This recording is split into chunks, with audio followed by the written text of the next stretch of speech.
Greetings and welcome to the Shotguns and Roses podcast. It is March 2019. It is a decent Monday that's not raining, so hopefully it won't sound like there's a tornado in my studio space. We're going to start this week with, what's the best way to start this? Entitled people getting owned, whether it's fair or not. As we hopefully will learn over the course of my particular show here, I am an equal opportunity asshole. And I would just like to, point out I can make fun of people on both sides. And, that way we can all learn who's terrible and who's not. So, I'm trying to find the specific best story, because I wanted to get really rolling into this after working 10 hours and trying to make a lawnmower work. You had a story when pulled up here, but then of course you have to restart your computer because God forbid it ever just turn on. We're going to start with Meghan McCain, my favorite entitled bitch. And, God, I don't mean to be mean. Yeah, I do. This is someone who just needs to be quiet. And don't worry, I think that Trump needs to be quiet too. But in this particular situation, what happened the last week or so, that the media, of course, is ignoring, is releases of documents from the Mueller probe on what's called the Steele dossier. The Steele dossier, for you guys who don't know yet, is apparently a information gathering worthless piece of garbage from a ex-English spy, which his last name was Steele. That's why it's called the Steele dossier. And the Steele dossier, from what I could understand, was kind of started as, opposition research, and the specifics of where it was started are fuzzy. But what I know is that John McCain kind of looked at it, kind of was going to use it against Trump because he didn't want Trump to win. But then somehow it ended up in the hands of the Clintons, Hillary Clinton's campaign, and she paid millions of dollars to this spy named Steele to get opposition research, basically. None of it has been confirmed whatsoever. It's actually been called unconfirmed constantly because it's just full of a bunch of BS from mainly Russian operatives. This Steele guy, got information from the Russian operatives. They're pretty much just made-up stories. There was like a made-up story. The main one, people sometimes call it the PP dossier. PP dossier? Oh, God, you can't say that and sound decent. Because there was a story about Donald Trump paying hookers to pay, he paid them to pee on a bed in a Russian hotel room. Supposedly, the Obamas had stayed in that Russian hotel room, so therefore he was kind of like pissing on the ghost of the Obamas. I don't know. Completely unconfirmed, completely made up. It's been exposed 1,000 times that it was made up. But there are other stupid stories like that, and every single one of them are from, Russian people, Russian spies and so forth, who, the whole thing that they did with the election was actually just try to make it a mess. They had one side acting like they cared that Clinton won, and the other side wanted Trump to win, and they were trading barbs back and forth at each other, trying to cause unrest in the election and make a mess for America. Period. They don't care which one of the people won because they just wanted to make a mess of the thing, and cause the media in America to make fools of themselves too. Now here's where it gets fun. So, like I said, John McCain was one of the people that was instrumental in this piece of garbage. And it's been proven in court that he sent the fake dossier to the FBI and media hoping to have it printed before the election. So the whole thing about the dossier, it's been unconfirmed.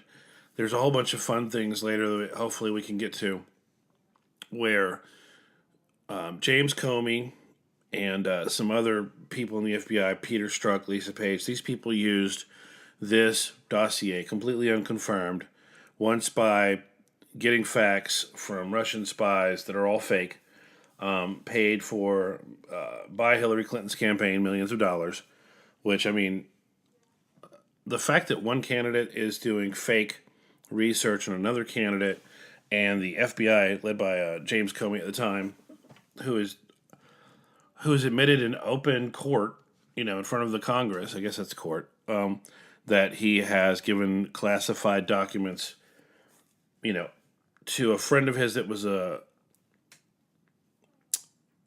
professor at, I believe, NYU, and that guy gave it to either the Washington Post or the New York Times.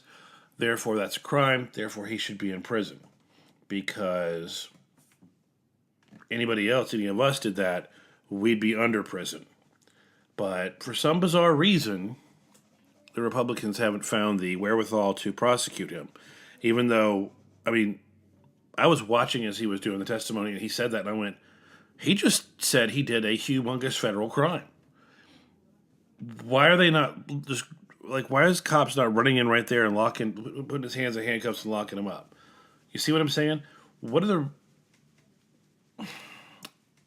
It makes you wonder why a party that has so much obvious, evidence, and the evidence is being live taped and shown to the planet, and they don't scoop that guy up and prosecute him. Help me understand that.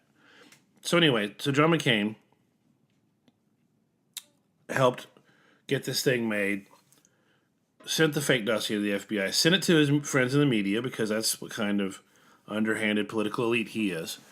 And, and then eventually, they didn't seem to want to use it because it was so bad that even the left-wing media didn't want to use it. It ended up getting published eventually through BuzzFeed, which is the biggest joke for, a news organization. And BuzzFeed even did it after the election, which is hilarious. Just to try to discredit him and start this whole Russian meddling, Russian conspiracy junk for Trump. But like I said, it was done with the Russians and paid for by the Clinton campaign. Also, this is already proved. The Mueller investigations found all this out, and they're not prosecuting anybody because I'm putting my hand up here and I'm just putting a big question mark in the air above my head.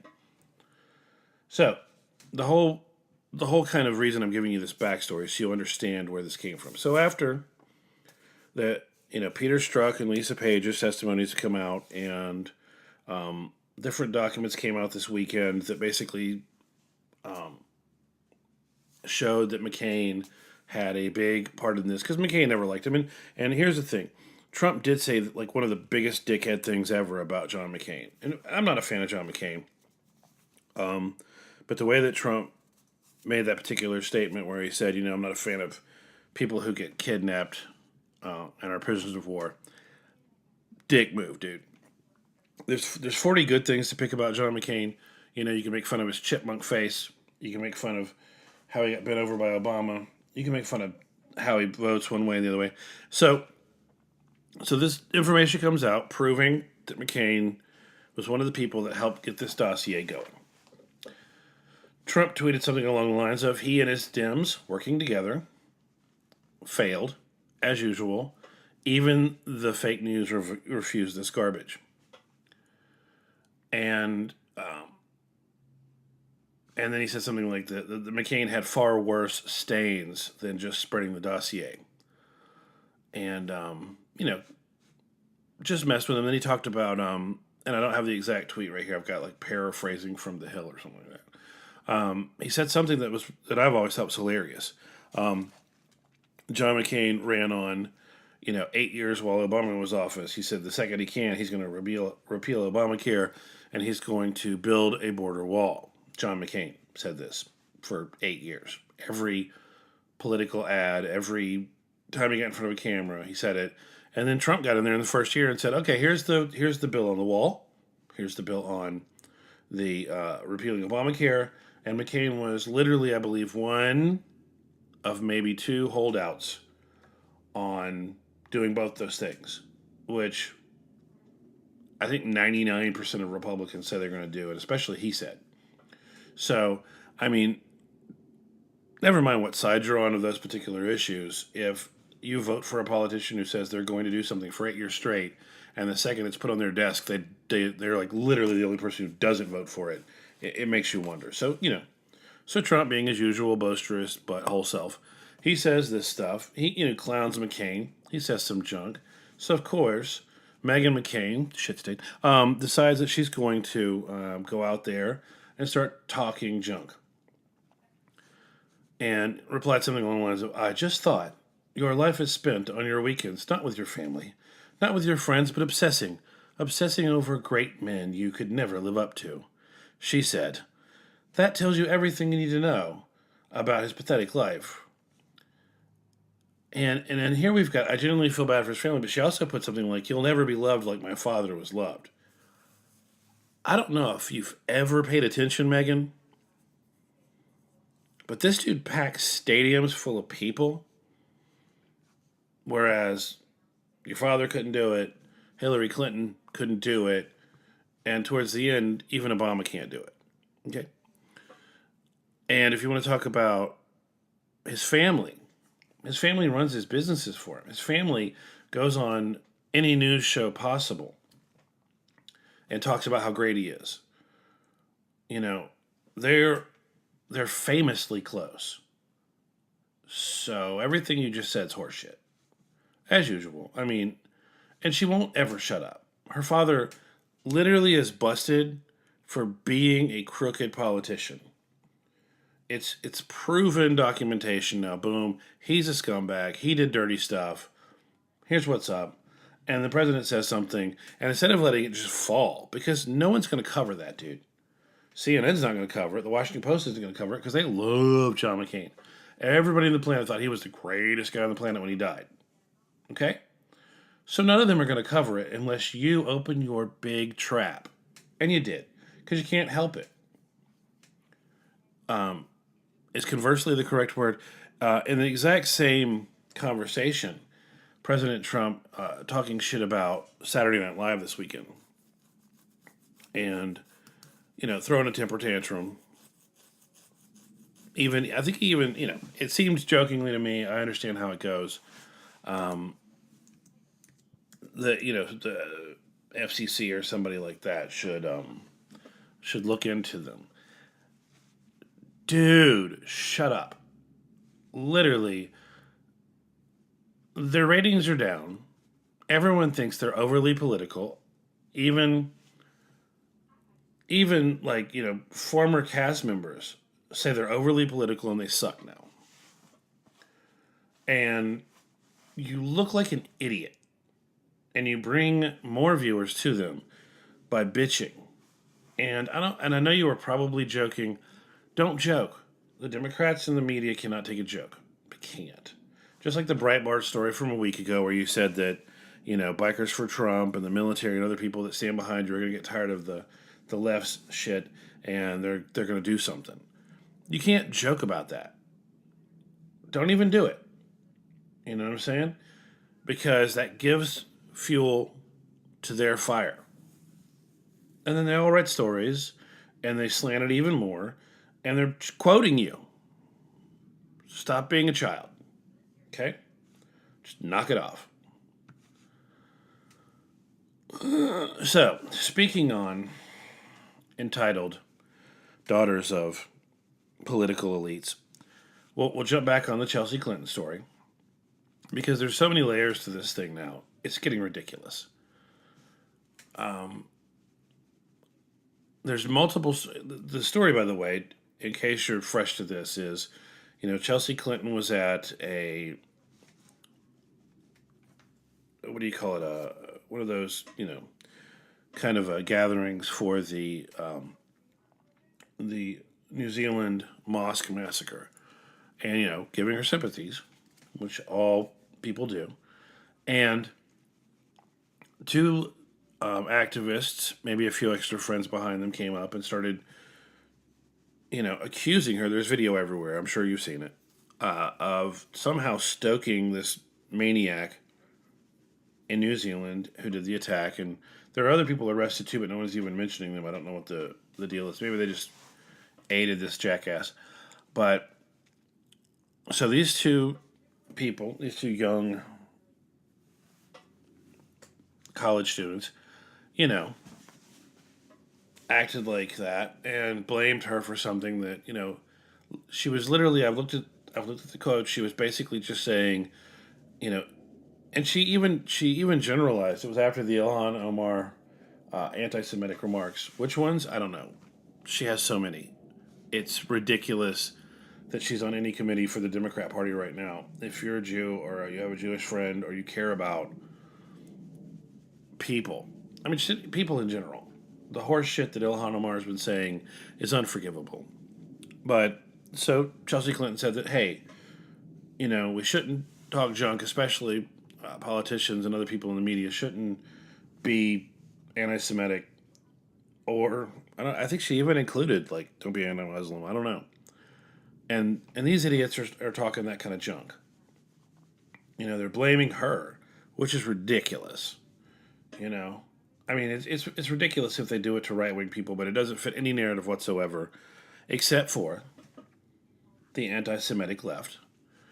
And now stories come out. So BuzzFeed actually let these people, the two girls, kind of write an article like why they picked on her. And that was great because now you've got people going, oh, let's find out who these people are then. And so one of them has a tweet that basically states this. And you could read this however you want. I'll tell you how I read it. Her tweet says, "You're only interested in demolishing Israel, not in finding a solution." That's a quote that she's quoting. Her response, demolishing Israel is a solution. Okay, I'm going to read that like anybody with a brain. Someone said to her, or someone, "You're only interested in demolishing Israel, not finding a solution." She responded, demolishing Israel is a solution. Okay, so she wants to kill all of the people in Israel. She wants to level it, make it glass, or, a nice dirt playground like every place else in the area. And, yeah. So she is an anti-Semite. That's obviously why she likes Ilhan Omar so much. And she is the kind of person that makes a crazy person, white, nationalist, whatever the hell, idiot, think that Muslims are bad. Because she is obviously a racist, bigot, evil person. And that's the kind of person that a lot of people don't like. And that's the reason a lot of people don't think Muslims are cool. Now, there's obviously plenty of Muslims that are cool. And there's a lot of people that call themselves, Jews that are because it's like cultural or whatever, because their mom and dad are Jews, or their mom and dad are from Israel or whatever. So they're not really practicing any sort of religion. They're basically thrown into that pile. Okay, so interestingly enough, somebody pointed out that right after this incident and posting the video, one of them put a tweet up. No offense, but Venmo her for her work, and then put her name, or me, and then put her name. That was the two girls. So now you want money? So your goal is to get money for your work.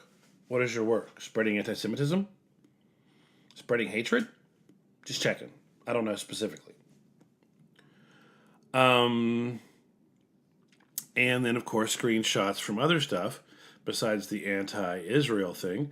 And we have 6 tweets right here from the young lady who wants to use destroying Israel as a solution.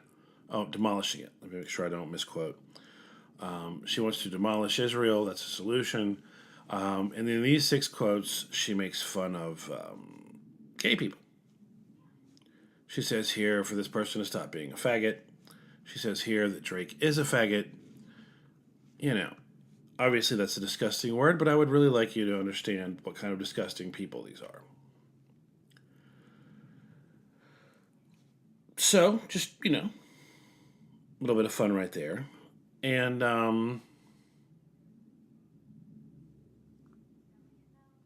I think that what's really interesting right now, and I've seen this before with Republicans, is they're not completely maniacs. I mean, I think I mentioned earlier that Donald Trump Jr., came to Chelsea's defense like, hey, don't call on this chick, because I mean, obviously, she's not a racist, whatever.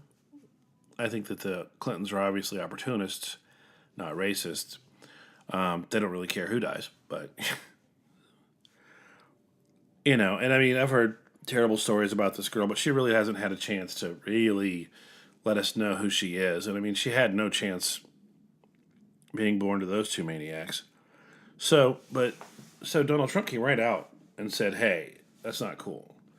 Then Kelly Conway, everyone on the left's favorite person to talk shit about. And what the fuck is up with her husband, by the way? That guy. I think he's jealous that his wife spends more time with Trump. Kellyanne Conway came out and, and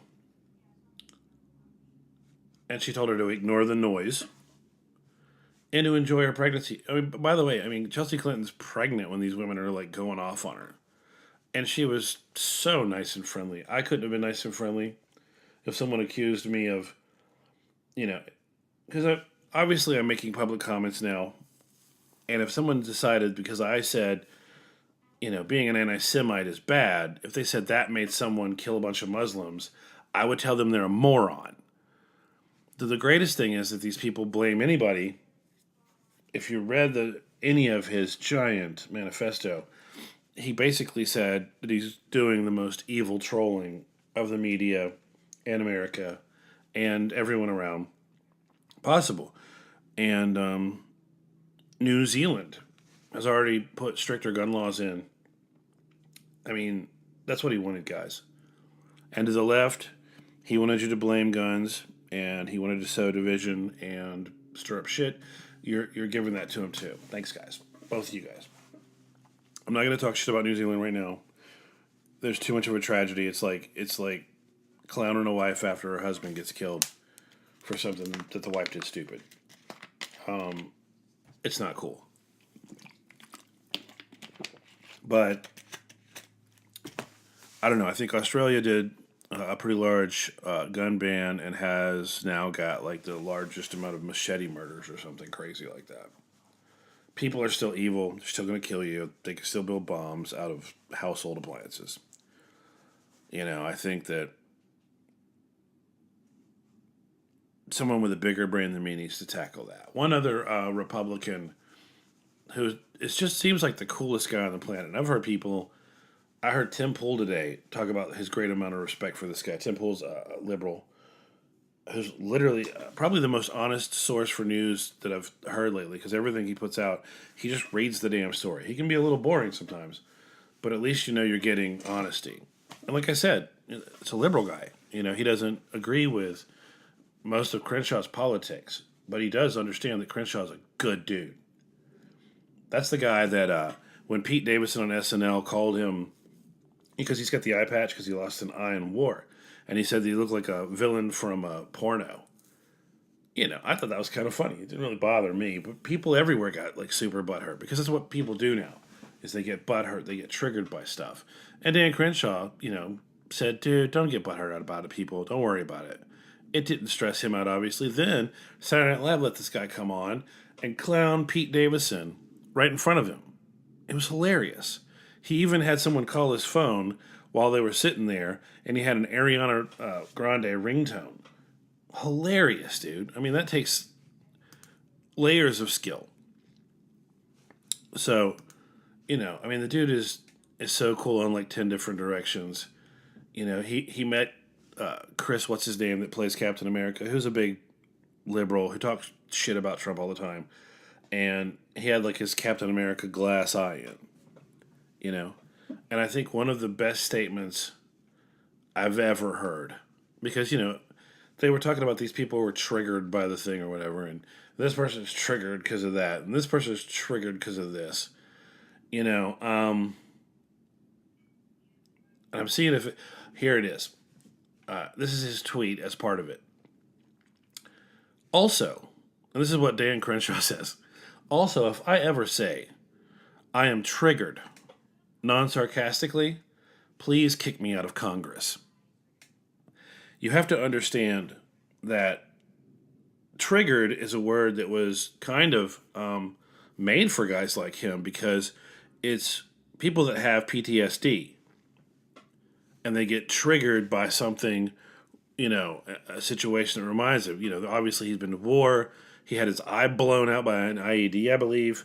And so, for instance, if he was somewhere and he heard a car backfire and he got triggered and it freaked him out and he was, just out of it, nuts for the day, that would make sense. You see what I'm saying? But triggered has become a joke word at this point. So you've got a guy that literally is the reason that triggered was made up, and he's saying, if I ever become triggered, kick me out of Congress. That's just burly. That's just awesome, dude. And that's what's up. I mean, he doesn't let the bullshit get to him, which is so great in this day and age when so many people do. And he's not. I've seen some interviews with him, and I don't think he's kind of a clown. I'm not saying Trump is.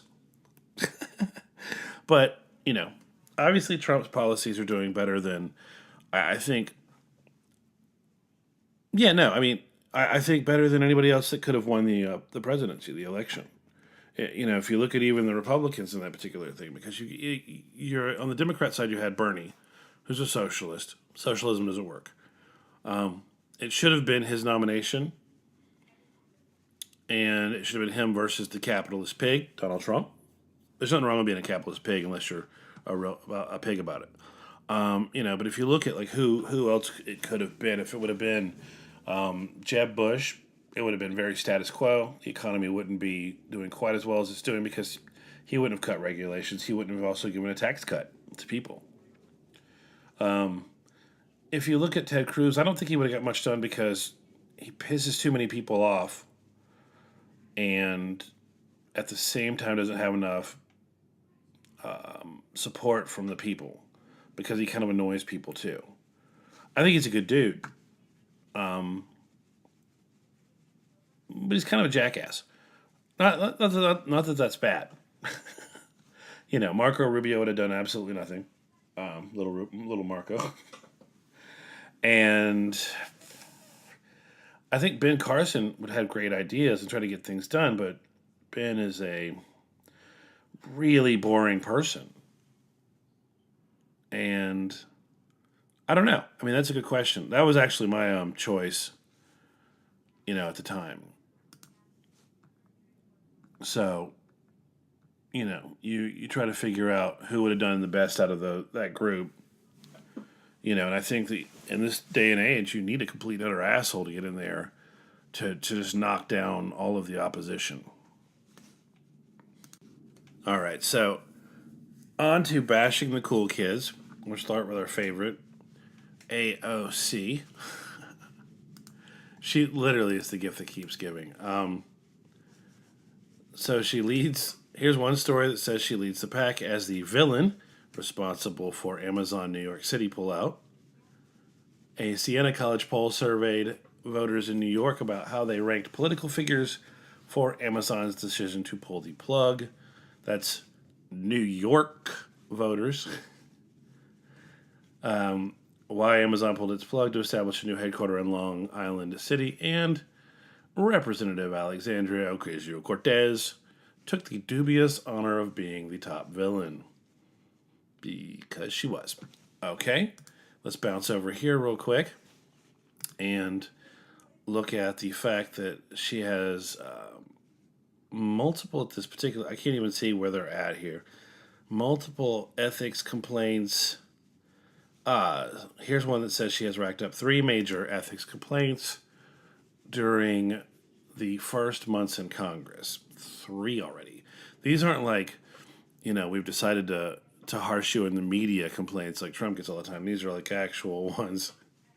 I think from her own side too. And I mean, like I said earlier, I think that the Democrats have already talked about primarying her, which means they're going to try to find a replacement because she's making them look like idiots.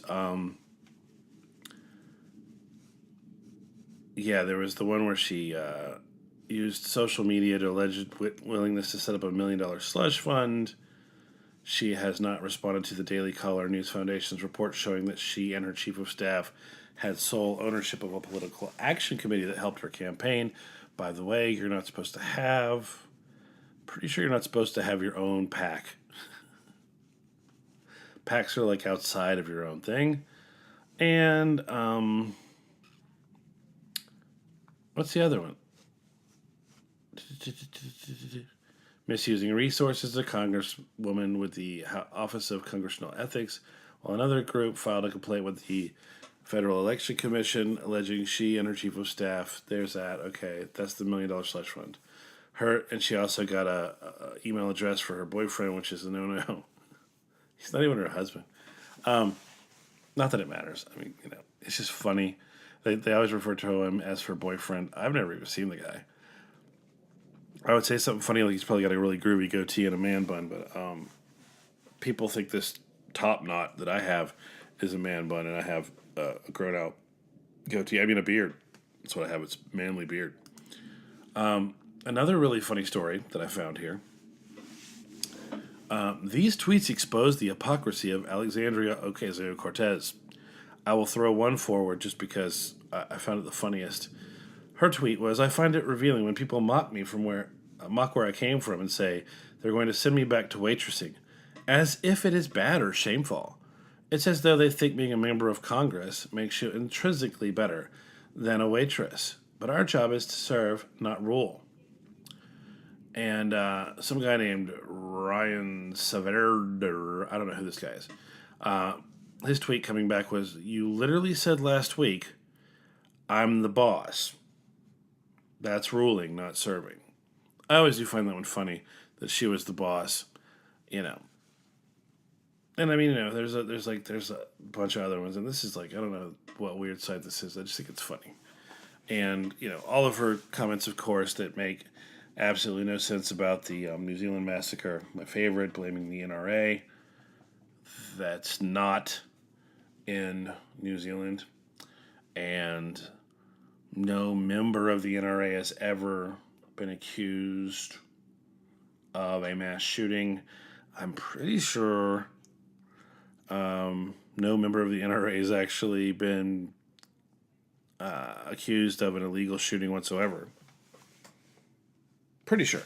In fact, a gun-toting member of the NRA was the guy who stopped that one church shooting a while back with that idiot who was discharged dishonorably from the Navy, and the Navy didn't bother to tell anyone, so therefore he was able to legally buy a gun. So the gun laws do really great when no one bothers to tell somebody that he's a nutbag that was discharged from the military. There's a few fun ones right there. And, of course, Beto. Best quote of the week from Don Jr. Like I said, man, he's just funny enough when they decided to compare the cover of Vanity Fair, which is a joke, picture of Beto, to Ronald Reagan, a picture of him on the cover of Time magazine. Don Jr.'s comment was, "Alpha meet Beta." I don't know. You have to see it, I guess. I'm not conveying the comedy of that one enough. Here's a funny thing that I noticed recently. And I looked through a bunch of pictures of this guy just because I thought, is this real? And I looked over, oh, there's a picture. I'm looking through the Google images right now, and there's a picture of Jimmy Kimmel in a blue shirt and a chick staring at him, just like Beta did in his with his wife. Which I love how the left women are complaining that she didn't talk. Why didn't she talk? Well, she's not running for anything. I don't know why she was in the damn video. But what's with this guy in the blue shirt? I mean, literally, he has this one kind of blue shirt, and he puts a jacket on it sometime, and he puts a sweater over it sometime. But it's like, I'd say 9 out of 10 pictures are this blue shirt, or that dress that he wore when he was in the punk band. Although right here I'm finding a white shirt. I think they put extra white shirt pictures in, because now that I've seen like 2. What's up with that?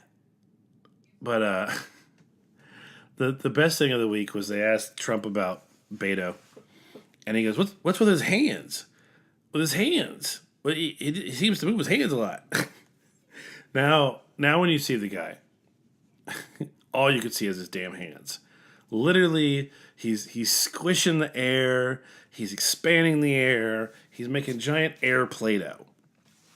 It's hilarious, but I mean, this guy went from like the media darling on, I think, Wednesday or Thursday when he announced the Vanity Fair thing came out, and they loved him to death. And then Chris Matthews had another thrill up his leg moment and talked about just how great this guy is. Oh, it's so real and so great. Chris Matthews has been a dipshit for years.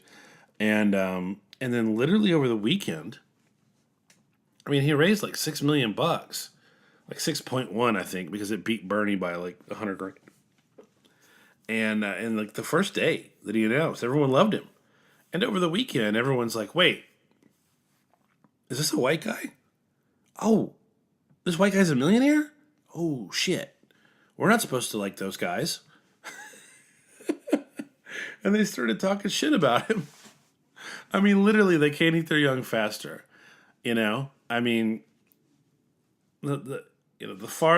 he's not far left enough either. Although I did hear that he also thinks that if a woman decides she wants to kill her born baby, it's okay. I'm not gonna get into an abortion discussion with anyone right now, but I'm gonna say that if the kid's already on its way out, just let someone adopt it. And I know there's thousands of unadopted babies or something like that. I don't know. I think that we all need to stop, because here's real quick, 5 seconds. I'm pretty sure there's a lot of research coming out in the last 10 years about really bad side effects from having abortions for women. And, it could be, I think there was like one of the cancers, I don't want to be false. So I think that either breast cancer or like ovarian cancer, there was like some sort of linkage between if you had an abortion, then you were 70% more likely to have one of those or something like that. And I mean, that's not even to count the people that I know and the mental toll it's taken on them. So I'm not going to get preachy or moralistic. You can make up your own decision. God gave you free will. So you've got it. Boom. There you go. I'm not taking it away. But talk to some people and see what they say. On that, real quickly, I just saw a story that was ridiculous. On the TV series Shrill, abortion makes you feel really good, fucking powerful. Yeah, if you kill someone, you feel powerful. Sorry, had to say it. So, those are a few stories for the week. I'll drop some more tomorrow. There's, people are complaining about that Fox News put Judge Janine on suspension because she said something a little close to the wrong, which seems kind of odd. And in the same week, hired Donna Brazile to be a Fox News contributor. She's a questionable one. She's been busted giving town hall questions to the Clintons. She took over the DNC after Debbie Wasserman Schultz was kicked out because she had done so many wrong things. She's still a senator, too, which is kind of crazy that you could be in that much trouble. And it's okay. And literally, she got hired by the Clinton campaign like right after she got fired from heading up the DNC. Wow. But, and Donna Brazil's the one who told Bernie that the election was being stolen from him, or the nomination, at least. So, but didn't put it out to the media then. But then, like a year and a half later, when it didn't matter, wrote a book about it. Okay, so not quite sure why that needs to be on Fox, because she doesn't need to be on anything. CNN, Fox, MSNBC, because she just seems crooked. I think it's pretty funny that the Republicans put a picture of Beto out this weekend with a little, leprechaun hat that said, "Please drink responsibly." Oh, did I mention it was a picture of his DUI mugshot that they put a little leprechaun hat on and said, "Please drink responsibly." And everyone on the left got butthurt. You guys can't talk. The garbage you put out on a daily basis about Trump